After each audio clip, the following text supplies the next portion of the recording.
Hello everyone, welcome to Divya education. आज है 18 अगस्त और 18 अगस्त से रिलेटेड हमारे जितने भी करंट अफेयर्स के क्वेश्चन बन सकते हैं उन सभी को हम लोग यहाँ पे इस वीडियो में सॉल्व करेंगे। ठीक है। सो यदि हम बात करें कल के अभ्यास प्रश्न की तो यहाँ पे पूछा गया था, भारत के नए नियंत्रक एवं महालेखा परीक्षक यानी CAG ने हाल ही में शपथ ली है। इस संदर्भ में निम्न कथनों में से कौन सा या से कथन सत्य है। ठीक है। तो यहाँ पे पहला है कि गिरीश चंद्र मुर्मू को देश का 14वां CAG नियुक्त किया गया है। और दूसरा है हमारा स्टेटमेंट कि उच्चतम न्यायालय के मुख्य न्यायाधीश ने उन्हें शपथ दिलाई थी। ठीक है। और तीसरा स्टेटमेंट हमारा है कि संविधान के अनुच्छेद 148 में नियंत्रक एवं महालेखा परीक्षक का उल्लेख है। तो यहाँ पे पहला ऑप्शन है हमारा केवल 1, दूसरा है केवल 2, तीसरा 1 और 3, चौथा है हमारा 1, 2 और 3। तो इसका राइट आंसर हमारा हो जाएगा केवल और केवल 1 और 3। ठीक है। यानी कि बात करें तो यहाँ पे गिरीश चंद्र मुर्मू, जो कि बात करें तो जम्मू कश्मीर के पहले उपराज्यपाल जो थे, उन्होंने हाल ही में इस्तीफा दिया है और उसकी जगह पे मनोज सिन्हा जी को वहाँ का क्या बनाया गया है, उपराज्यपाल बनाया गया है। ठीक है। और इनको क्या बनाया गया है, गिरीश चंद्र मुर्मू जी को 14वां CAG कैग बनाया गया है। और यहाँ पे दूसरे स्टेटमेंट है, यानी पहला बिल्कुल राइट है और दूसरे स्टेटमेंट है कि उच्चतम न्यायालय के मुख्य न्यायाधीश उन्हें शपथ दिलाते हैं, ये स्टेटमेंट गलत है। ठीक है। और तीसरे स्टेटमेंट हमारा है कि अनुच्छेद संविधान के आर्टिकल्स 148 में नियंत्रक एवं महालेखा परीक्षक यानी कैग का वर्णन है, तो ये बिल्कुल सही है, यानी 1 और 3 इसकी सही व्याख्या करता है। ठीक है।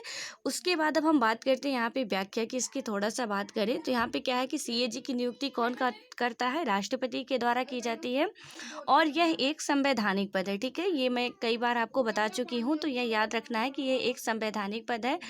उसके बाद बात करें तो CAG का जो कार्यकाल होता है वो 6 वर्ष या 65 वर्ष की आयु जो भी पहले की अवधि के लिए होती है। ठीक है। यानी कि चाहे 6 वर्ष पूरी हो जाए उनके, जैसे गिरीश मुर्मू जी पद अपना संभाल रहे हैं, तो चाहे आज से लेके यानी कि जिस दिन से वो पद संभाल रहे हैं, ठीक है, उस दिन तक उनका 6 वर्ष पूरा हो जाए,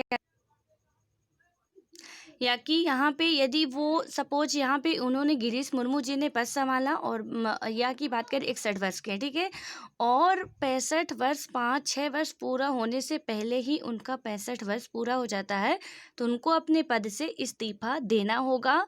और यदि उनकी 65 वर्ष 61 वर्ष में ही उनके, जैसे अभी सपोज 52 साल के, 51 साल के, 56 साल के हैं और पद तक वो मतलब उनकी 65 नहीं पूरी होती है, तो 6 साल पूरा होता है, तो वो 6 साल के बाद इस्तीफा दे देंगे। ठीक है। मेन मतलब यहाँ पे कहने का ये है, जो भी पहले पूरा होगा उसी में वो इस्तीफा दे देंगे। उसके बाद हम बात करें अगले क्वेश्चन की, जो कि आज का हमारा पहला क्वेश्चन है कि हाल ही में किन 2 भारतीय क्रिकेटरों ने अंतर्राष्ट्रीय क्रिकेट से संन्यास लिया है।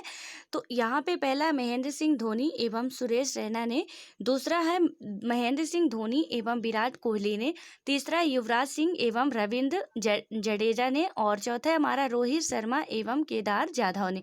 तो इसका राइट आंसर हमारा क्या हो जाएगा, महेंद्र सिंह धोनी एवं सुरेश रैना। ठीक है।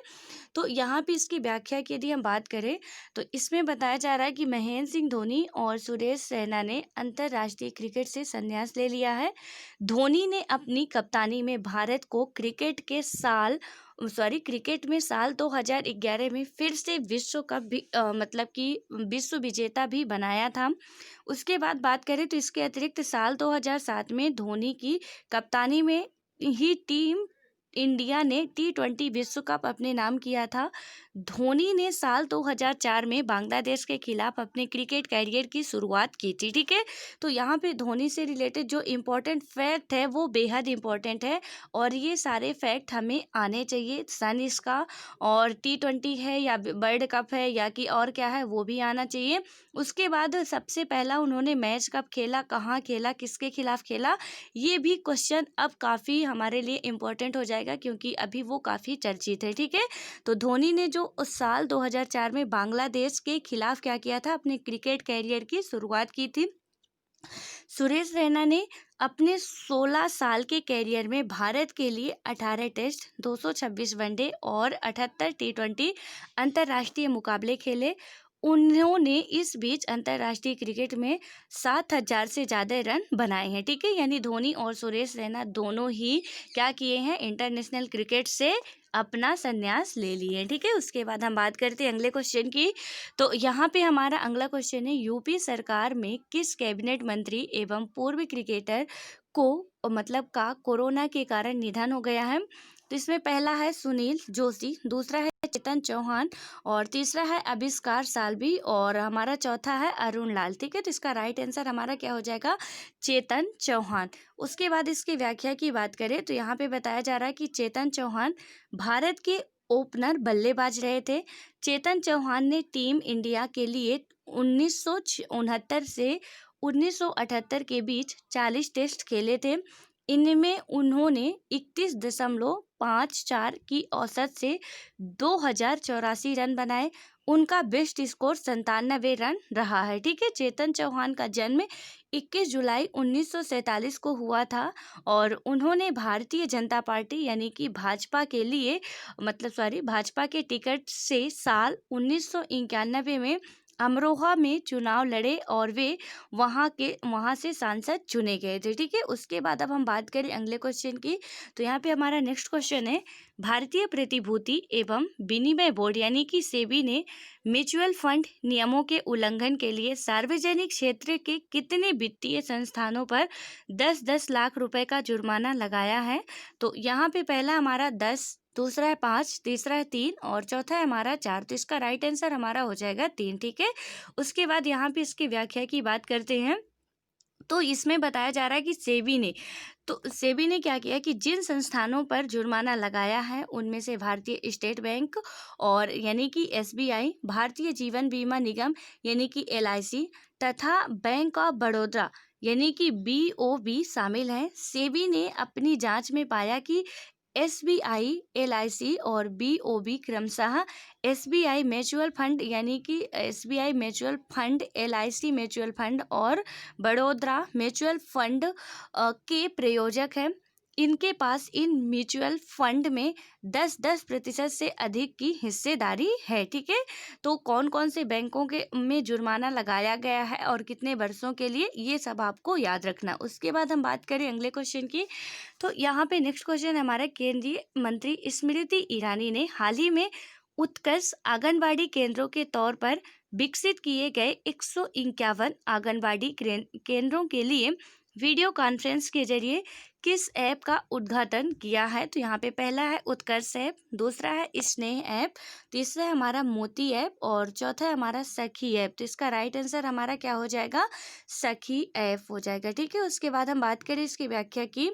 तो यहाँ पे बताया जा रहा है कि केंद्रीय मंत्री स्मृति ईरानी ने क्या किया है कि आंगनबाड़ी के लिए, यानी सबसे पहले तो आप लोगों के लिए याद रखने योग्य ये बात है कि हाल फिलहाल में जो स्मृति ईरानी जी हैं तो वो किस डिपार्टमेंट की मंत्री हैं। ठीक है, तो ये भी आपको पता होनी चाहिए कि स्मृति ईरानी किस डिपार्टमेंट की मंत्री हैं, इसलिए ये क्वेश्चन आप लोगों के लिए है और आप बताओगे कि वो हाल फिलहाल में किस डिपार्ट की, यानी कि बात करें तो किस विभाग की वो मंत्रालय किस मंत्रालय की मंत्री हैं। ठीक है, तो यहाँ पे हालांकि ये कैबिनेट मंत्री ही हैं, तो इन्होंने क्या किया है कि सखी ऐप को जारी किया है।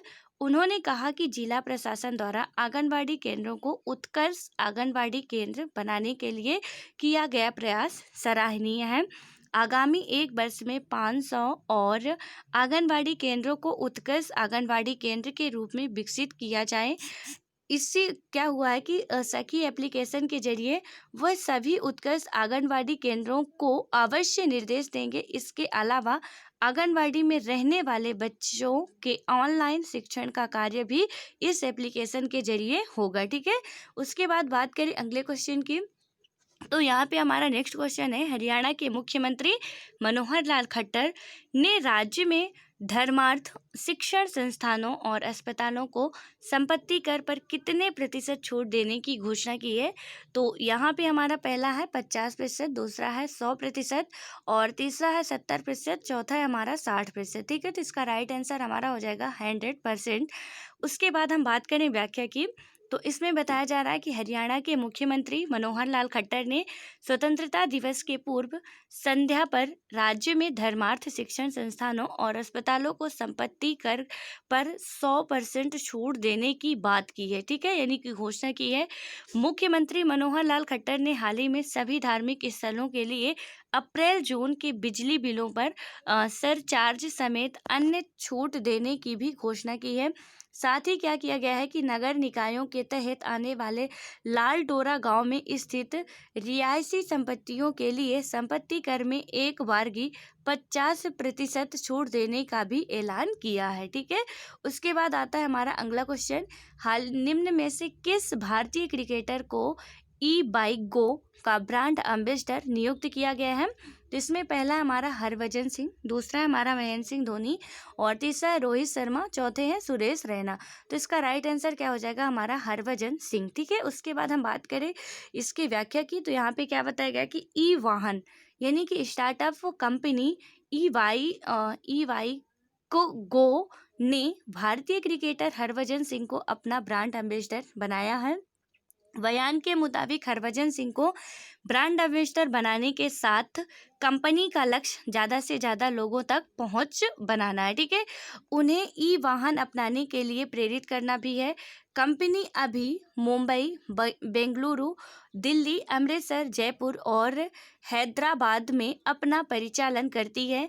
बयान में कहा गया कि हरभजन सिंह के जुड़ने से उसे पुणे और चेन्नई जैसे नए बाजारों में बढ़त बनाने में मदद मिलेगी। ठीक है, और मेन रूप से ये लोग जो ब्रांड एम्बेसडर बनाते हैं वही जैसे आप देखते हो एडवर्टाइजमेंट इनका आता है। ठीक है, तो इनसे क्या होता है कि जो पॉपुलर व्यक्ति होते हैं उन्हीं को ही चुनते हैं ये लोग, क्योंकि पब्लिक उनसे ज़्यादा अटैच रहती है इमोशनली, मेंटली, हर तरीके से। ठीक है, अब हम लोग जो हैं यानी आम पब्लिक जो है वो क्रिकेटर से हो गए या फिल्म स्टार हो गए, तो इनसे क्या है कि वो ज़्यादा लगाव रखती है पब्लिक। ठीक है, और उनको लगता है कि ये जो बातें बता रहे हैं वो सही होगी, राइट होगी, हमारे लिए बेस्ट होगी, हमें करना चाहिए। सो इसीलिए जितने भी कंपनी वाले होते हैं, जब आप पॉलिटी की एनसीईआरटी पढ़ोगे वहाँ पे भी आप समझोगे कि एडवर्टाइजमेंट का पूरा चैप्टर है कि एडवर्टाइजमेंट आखिर क्यों बनाया जाता है।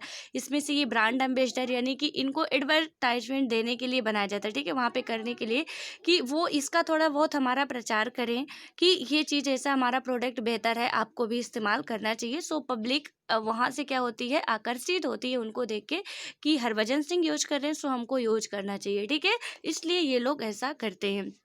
उसके बाद हम बात करें तो यहाँ पे हमारे लिए जो इम्पोर्टेंट बात है वो तो थोड़ा सा मैंने आपको समझाया है, बस इम्पोर्टेंट बात हमारे लिए है कि ई बाइक गो की ब्रांड एम्बेसडर अभी हाल फिलहाल में जो बनाए गए हैं वो भारतीय क्रिकेटर हरभजन सिंह है। ठीक है, उसके बाद बात करें अगले क्वेश्चन की, तो यहाँ पे भारतीय रेल ने गरीब कल्याण रोजगार अभियान के तहत कितने राज्यों में रोजगार का सृजन किया है? तो यहाँ पे है हमारा 10, 5, 6 या 4। तो इसका राइट आंसर हमारा हो जाएगा 6।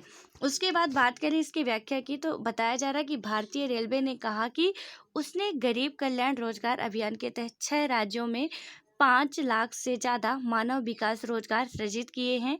रोजगार सृजित होने वाले राज्यों में उत्तर प्रदेश होगा यहाँ पे, उत्तर प्रदेश, बिहार, झारखंड, मध्य प्रदेश, राजस्थान और उड़ीसा शामिल है। इन राज्यों में प्रवासी भारतीयों को रोजगार देने के लिए रेलवे की बुनियादी ढांचे से जुड़ी लगभग 165 योजनाएं चल रही हैं। प्रधानमंत्री नरेंद्र मोदी ने कोरोना महामारी के चलते घरों को लौटे प्रवासी मजदूरों को आजीविका उपलब्ध कराने के लिए गरीब कल्याण रोजगार अभियान की शुरुआत की थी। यह योजना 6 राज्यों के 116 जिलों में चलाई जा रही है। ठीक है, तो ये जो राज्य हैं मेन रूप से इनका भी नाम हमारे लिए इम्पोर्टेंट है। कौन कौन से हैं? उत्तर प्रदेश है, बिहार है, झारखंड है, मध्य प्रदेश है, राजस्थान है और उड़ीसा है। ठीक है, और यदि याद हो तो आपको हम लोग इससे पहले भी ये क्वेश्चन सॉल्व कर चुके हैं, तो इसको आपको अच्छे तरीके से याद रखना चाहिए। उसके बाद हम बात करते हैं अगले क्वेश्चन की। तो हमारा अगला क्वेश्चन है, कैलिफोर्निया स्टेट असेंबली ने हाल ही में किस दिवंगत बॉलीवुड अभिनेता को सम्मानित किया है? तो इसमें पहला सुशांत सिंह राजपूत, दूसरा है इरफान खान, तीसरा है ऋषि कपूर और चौथा है कादर खान। ठीक है, तो इसका राइट आंसर हमारा हो जाएगा सुशांत सिंह राजपूत। उसके बाद इसकी व्याख्या की बात करें तो यहाँ पे बताया जा रहा है कि कैलिफोर्निया स्टेट असेंबली ने दिवंगत यानी कि जो क्या होते हैं, खत्म हो चुके होते हैं। ठीक है, मतलब स्वर्गीय की बात करें तो दिवंगत अभिनेता सुशांत सिंह राजपूत को सम्मानित किया गया है। उन्हें यह सम्मान भारतीय सिनेमा और संस्कृति में योगदान के लिए दिया गया है। बता दें कि सुशांत का शव 14 जून को मुंबई के उपनगर बंद्रा स्थित घर में फंदे से लटका मिला था। इस कथित खुदकुशी की सीबीआई जांच कर रही है। भारतीय समुदाय के नेता अजय भुटोरिया ने कैलिफोर्निया स्टेट असेंबली की ओर से सम्मान के तौर पर प्रमाण पत्र प्रदान किया। ठीक है, हालांकि बताया जा रहा है कि सुशांत सिंह राजपूत जो है उन्होंने अपने से खुदकुशी की है, लेकिन कहीं ना कहीं इसके आप देख रहे हो कि इस टाइम हर एक न्यूज़ चैनल पे यही दिखाया जा रहा है सुशांत सिंह राजपूत के ही बारे में कि उसमें जो प्रिया चक्रवर्ती का नाम आ रहा और बहुत से ऐसे हैं जो कि उसमें शामिल थे। तो कुछ बताया जा रहा है कि ये साजिश थी, वो आत्महत्या नहीं किए थे। ठीक है, इसके लिए सीबीआई जांच भी चल रही है और आपको पता ही था जो भी उनके फैन रहे होंगे, खैर हम तो बहुत बड़े फैन थे, तो वहाँ पे वो बहुत ही खुश मिजाज के थे। ठीक है, तो देख के आज तक मतलब यकीन नहीं होता कि उन्होंने ऐसा किया होगा, बट ठीक है वो उनकी रियल लाइफ का मैटर था, बट फिर भी कहीं ना कहीं किसी की साजिश रही होगी और उसकी जांच भी चल रही है। ठीक है, तो इसलिए याद रखना हमको मेन मुद्दा है कि सुशांत सिंह राजपूत को कैलिफोर्निया स्टेट असेंबली ने क्या किया है, सम्मानित किया है। उसके बाद बात करें हम अगले क्वेश्चन की, तो इसमें हमारा नेक्स्ट क्वेश्चन है, हाल ही में किस देश ने मालदीव की आर्थिक सहायता के लिए 250 मिलियन अमेरिकी डॉलर और ग्रेटर माले कनेक्टिविटी प्रोजेक्ट के लिए 500 मिलियन अमेरिकी डॉलर के वित्तीय पैकेज की घोषणा की है, जिसमें पहला चीन, दूसरा है रूस, तीसरा है भारत, चौथा है जापान। तो इसका राइट आंसर हमारा हो जाएगा भारत। उसके बाद बात करें यहाँ पे व्याख्या की, तो बताया जा रहा है कि भारत सरकार मालदीव को कोरोना वायरस महामारी के कारण उत्पन्न हुई आर्थिक अनिश्चितता से निपटने और मालदीव की अर्थव्यवस्था को नई दिशा देने के लिए 250 मिलियन अमेरिकी डॉलर की आर्थिक सहायता प्रदान करेगी। भारत सरकार के 500 मिलियन डॉलर की वित्तीय पैकेज में 100 मिलियन डॉलर का अनुदान और 400 मिलियन डॉलर की एक नई लाइन ऑफ क्रेडिट यानी कि एलओसी शामिल है। और एलओसी यहाँ पे वो एक्चुअल लाइन वाला नहीं है, ठीक है, यानी कि एक्चुअल ऑफ कंट्रोल जो था हमारा एलओसी पढ़ रहे थे भारत पाकिस्तान का, वो वाला नहीं है, यहाँ पे लाइन ऑफ क्रेडिट है। ठीक है, तो इसमें क्या है कि शामिल है और भारत सरकार की इस घोषणा के माध्यम से मौजूदा कोरोना वायरस महामारी के बीच दोनों देशों के संबंधों को और अधिक मजबूत करने में सहायता मिलेगी। उसके बाद बात करें हम अगले क्वेश्चन की, जो कि आज का लास्ट क्वेश्चन है। यहाँ पे बताया जा रहा है कि ताइवान ने हाल ही में किस देश से नवीनतम 66 F-16 जेट खरीदने के लिए एक समझौते पर हस्ताक्षर किया है। तो इसमें पहला रूस, दूसरा चीन, तीसरा जापान, चौथा अमेरिका। इसका राइट आंसर हो जाएगा अमेरिका। उसके बाद इसकी व्याख्या की यदि हम बात करें तो यहाँ पे क्या बताया जा रहा है कि ताइवान ने हाल ही में अमेरिका से नवीनतम 66 F-16, ठीक है, ये F-16 जेट विमान का नाम है। तो 66 ऐसे F-16 है जिनको लेने के लिए समझौते पर हस्ताक्षर किया है। इससे आगे अमेरिका और चीन के बीच तनाव बढ़ने की आशंका है। 1992 के बाद यह अमेरिका से ताइवान की यह पहली खरीद है और ताइवान के पास पुराने 150 F-16 लड़ाकू विमान हैं। अब ताइवान को इस नई तकनीकी के साथ ये लड़ाकू विमान मिलेंगे। अमेरिका ने अपनी लड़ाकू विमान निर्माता कंपनी लॉकहीड मार्टिन को अगले 10 साल तक F-16 विमान का आधुनिक संस्करण बनाने का 62 अरब डॉलर यानी कि बात करें तो 4.65 लाख करोड़ रुपए का ठेका दिया है। ठीक है, उसके बाद बात करते हैं अगले क्वेश्चन की। तो यहाँ पे हमारा अगला क्वेश्चन है जो कि आज का हमारा अभ्यास प्रश्न है। 15 अगस्त 2020 को मनाए गए स्वतंत्रता दिवस समारोह और प्रधानमंत्री नरेंद्र मोदी के संबोधन के संदर्भ में निम्न में से कौन सा यह कथन सत्य है? तो यहाँ पे पहला हमारा स्टेटमेंट है, यह 73वां स्वतंत्रता दिवस है। दूसरा स्टेटमेंट है कि प्रधानमंत्री ने लाल किले से 7वीं बार राष्ट्रीय ध्वज फहराया। और तीसरा स्टेटमेंट है प्रधानमंत्री ने 15 अगस्त 2020 से नेशनल डिजिटल स्वास्थ्य मिशन के आरंभ की घोषणा की। और इसमें ऑप्शन है केवल 1, 2 और 3, और तीसरे में हमारा 1 और 3, चौथा हमारा 1, 2 और 3। तो इसको मैं एक बार फिर बोल रही हूँ, आप अच्छे से पहले पढ़िएगा और समझिएगा। क्वेश्चन यहाँ पे क्या है, 15 अगस्त 2020 को मनाए गए स्वतंत्रता दिवस समारोह और प्रधानमंत्री नरेंद्र मोदी के संबोधन के संदर्भ में कौन सा कथन सत्य है, यानी जो यहाँ पे दिया हुआ है निम्न में से कौन सा या से कथन सत्य है। तो सत्य की जांच करनी है। पहला स्टेटमेंट क्या है, 73वां स्वतंत्रता दिवस है। दूसरा क्या है, 7वीं बार प्रधानमंत्री जी के द्वारा लाल किले पर झंडा फहराया गया है। तीसरा है हमारा कि इन्होंने डिजिटल स्वास्थ्य मिशन का आरंभ किया है, ठीक है, घोषणा की है। ये तीनों स्टेटमेंट ही आप लोग अच्छे से पढ़िएगा। और जस्ट मैंने कल ही आप लोगों को समझाया है इसको बहुत अच्छे तरीके से। सो जो भी रेगुलर देख रहे होंगे वो बिल्कुल इसका राइट आंसर देंगे, और जो नहीं देख रहे हैं, पहली बार देख रहे हैं, वो भी इसका राइट आंसर देने की जरूर कोशिश करें, ठीक है। सो ऑल द बेस्ट, और आई होप कि आप सभी लोग इसका राइट आंसर जरूर देंगे।